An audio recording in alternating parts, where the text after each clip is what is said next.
One second. All right. So time-lapse video. This is not real time if you haven't noticed. I do not sculpt this fast. Quite the opposite, in fact. But this is a character that was going to be a ZBrush character, and I already had the bust. It was more of a blob, really. It didn't have anything on it. But I very quickly decided that this was going to be a Blender character instead. Because basically I made a proposal for one of the hotkeys in Blender that I felt would be a lot nicer when it came to sculpting in Blender. And someone was kind enough to commit that proposal, and a few months later it made it into Blender, and I was really excited and I wanted to try it out. So I imported that little blob that I had into Blender, and I just kept going from there. So now we have this character, but I've been neglecting the legs for a long time, so that's what this video is about. It's really just working on the legs. We'll do it before and after later, even though it's not that impressive. It's just maybe 45 minutes of work. I'm not sure. I didn't do it in one sitting either. I did like 15 minutes, got up, went to do something else, and then I sat back down, and then another 15 minutes because I get tired of just sitting down. What else? Oh yeah, I'm sort of new to sculpting in Blender. Like, not really. I'm not trying to say that this is my first sculpt. I'm not trying to amaze anyone. I'm just saying, like, this is going to be my first finished sculpt if I can actually finish it, which I should, because it's like we've gone this far, right? But yeah, I have tested a few things and I kind of like it. Performance is not the best, but that's all right. I like how simple it is. It's so basic. If you're able to learn ZBrush, then transitioning to Blender is like the easiest thing ever. There's no brushes at all. There's just a few that you can see on the left, and I really like the simplicity of it. It's really, really nice. I did also try to embrace the default hotkeys and navigation that already existed in Blender, but some things I felt I had to change. For example, quick access to my brushes, I changed those to use the number rows at the top. So 1 through 5 gives me 5 different brushes, and then Alt 1 through 5 gives me another 5. So that's already 10 brushes that are readily accessible. I also changed the F key to do something. I think it's just to like recenter the view or something, because numpad period is ridiculous. I don't know who came up with that one. Yeah, I try not to rely on numpad period. It completely takes you out of the flow to have to lift your hand from the keyboard or your tablet or whatever you're using. But yeah, for the most part, Blender is just really simple. It's really nice. While I won't say I'm a master at it, I feel comfortable with it. Mostly because I probably have the poly modeling tools to cushion anything that I can't really sculpt by hand. So I can always just switch to that and do things the normal way.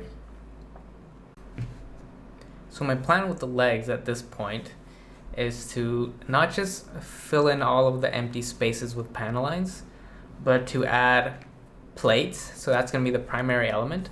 Then maybe some trims around the plates. That's element number 2. And then the undersuit. So that's 3. And the idea is to make big, medium, and small, and create some contrast that way. So that has to do with some of the principles of design, which I'm also not a master of, but I have some basic understanding of it, and I can tell you that as basic as it is, it's helped me a lot with my own sculpting. So I feel that I can just keep applying that 70-30 knowledge, even though there's a lot of different principles of design, but just the 70-30 rule, and I will eventually arrive at something that looks okay. So the torso, for example, I don't know how much, there we go. I won't say it's finalized, but I'm happy with the separation of the different parts. Like, you can clearly see the plates and then a bunch of little extra detail around them. And the undersuit is a little bit trickier. I think I will have to adjust some settings because it does look a little busy up there. But once you have materials and all of that, everything will be a lot more clear. So as long as you have some sense of what these different shapes are going to be, as opposed to just making random lines all over the place, then you should be good. That will help you a lot. So just figure out, what is this? Is this going to be the plate? Is this going to be the something that's connecting the two plates together? So you don't need to have 100% understanding of what the function is of that whatever piece you're sculpting. Just a basic idea. Just think about it, and that will really help a lot, as opposed to just randomly making lines everywhere. Even though that I do make some random lines every now and then, just to break the sculptor's block, if that's a thing. Probably is. But yeah, that's the plan. Big fan of chicken legs. I think you might have seen that before in a previous character of mine as well. I also hate really tiny legs too. Sorry if you have tiny legs. I'm talking about, like, when it comes to big characters like this one, people sometimes give them really tiny legs. And of course, it depends on the context and the character itself. It might really suit it. But for really beefy, large characters, I just feel they're going to tip over if they have tiny legs. So that's why his feet look like this. Make him stable. But not super original, if we're being honest. This is basically a Halo Elite. Wait a second, can I zoom out here? I can't. Oh well, never mind.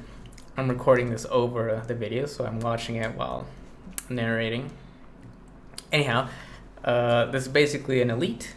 If you ever played Halo, you'll sort of recognize it. Not really. I'm trying to make it different, give it a completely different armor. I've also made it stand a lot taller. I want it to look as tall as possible. I don't know, I felt that it would make him more elegant and less animal-like, because that was really interesting. In Halo, the first Halos, the Elites were actually kind of tall and nimble. And then if you go all the way to Halo 5, the Elites are like super hunched over and they move super slowly. In Halo 1, they like jump so far into the air to dodge a grenade.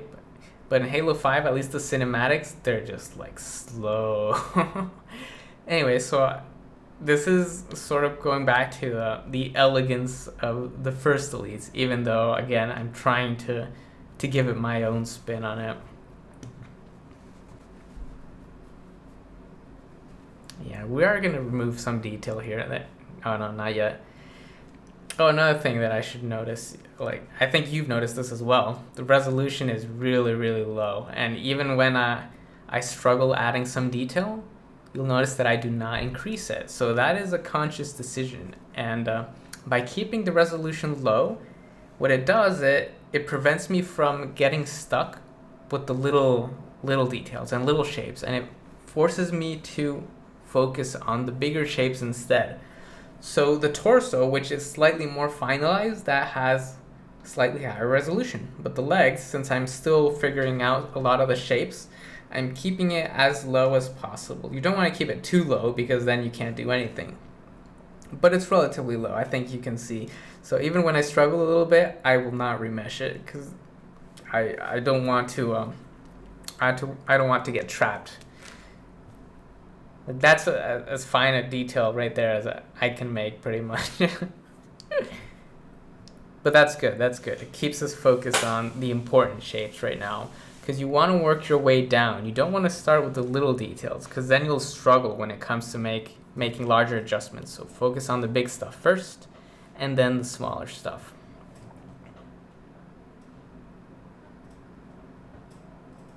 I really like the feet. There's still slightly nonsensical. There's some things we have to figure out. We still need to go through what I call the figure shit out phase, because right here it's a lot of just hinted detail, but nothing is completely clear yet, which the resolution doesn't really allow for anyway.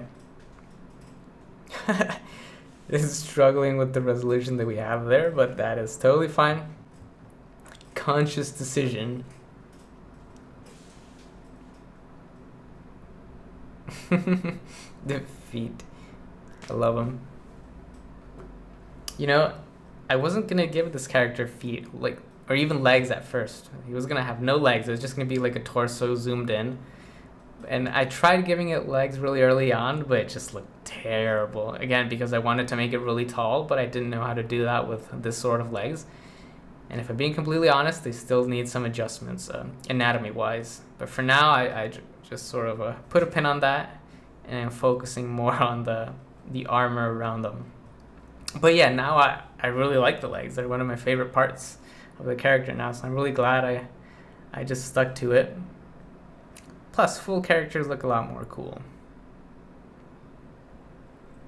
Sure, it takes a lot of time to make a full character, but at the end, you're just so happy that you went for it.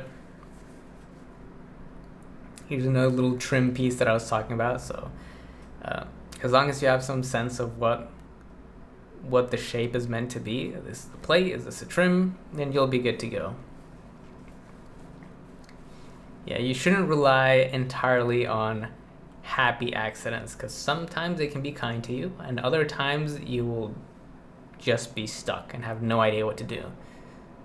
So you do need some plan and definitely some reference. Again, I'm not a very original artist. That's fine. There's certain things that I really like and I'm passionate about. One of them was Halo, at least until Halo 5, which I couldn't buy because I don't have an Xbox. That was kind of sad. I'm like, okay. But I still really like Halo, and Destiny also has some really cool concepts. Definitely going to do another one of those one time. I made a cyber wizard. So those don't exist as such in Destiny, but like the wizards themselves, the enemy type do. So I took that shape and just gave it a slightly different spin. But I'm really happy with that. Imitation is the best way to learn anyway, so unless you're a super experienced artist and you have tons of reference in your head already, then you really do have to imitate and copy, dare I say it. Once you're more familiar with the tools, then you can focus more on trying to be more original and creative, but I would not suggest, or I would not advise any new artist to start trying to be 100% original all the time, which is really hard anyway, even if you are experienced, because it's like everything's already been done, you know.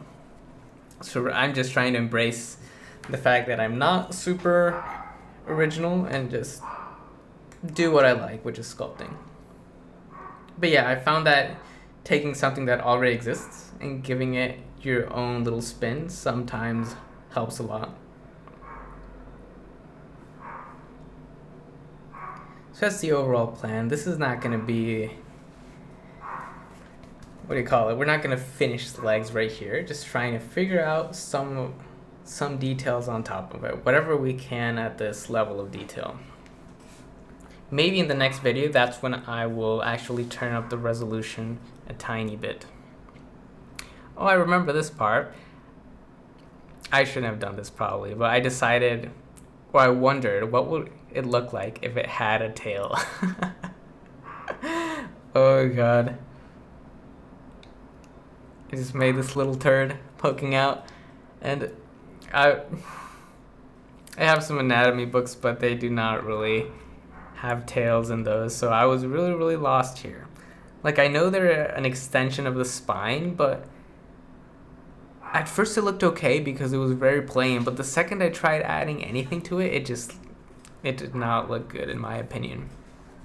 I think it's because tails are meant to be more for balance than decorative, but like even if I made the argument that the tail is just like an evolutionary remnant, it still looked kind of weird. Because the character is so tall, like having a tail for balance seems completely unnecessary. So I did spend a lot of time. I don't know if you spotted that. I saved a completely different file because I'm not sure if this is gonna look good. So let's just create a separate blend file in case we completely change our minds. Which I did, but I sort of kept it, and let's actually edit the part out where I mess around with the tail and I just pull on it in a bunch of different ways. There you go. Let's just skip to the part where we get rid of it instead. Yeah, I wasn't really sure what to do with the butt anyway. That butt has been unchanged for a really, really long time. Same for the crotch, but it's like, ah, well, we already started doing stuff here. Let's just keep at it. Add a little butt guard instead of a tail. And trying to blend the cheeks together, but it's a little tricky. Oh, that's one cool thing I noticed about 3D Coat. When you're making a stroke, it automatically switches between the subtools or the objects for you. So it's really, really cool. And obviously that's not useful for every situation, so they let you turn it off. But it'd be cool if Blender had that, so you don't have to manually press buttons to switch to different objects you want to sculpt on. Anyhow, to summarize, I'm really liking sculpting in Blender, but maybe once we have to turn up the resolution and the level of detail, I will start liking it a lot less, I would imagine.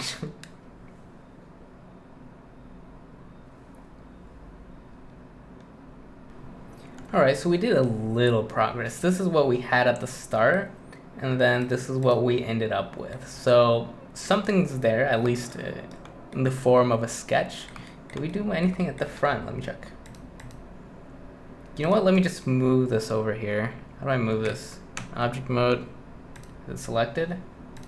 Oh, I can't move it while this. There we go. Move it over here. We did not do much at the front. Okay. What about the back? Yeah, that's where we did most. So again, it wasn't a very long session. But hey, progress has been made.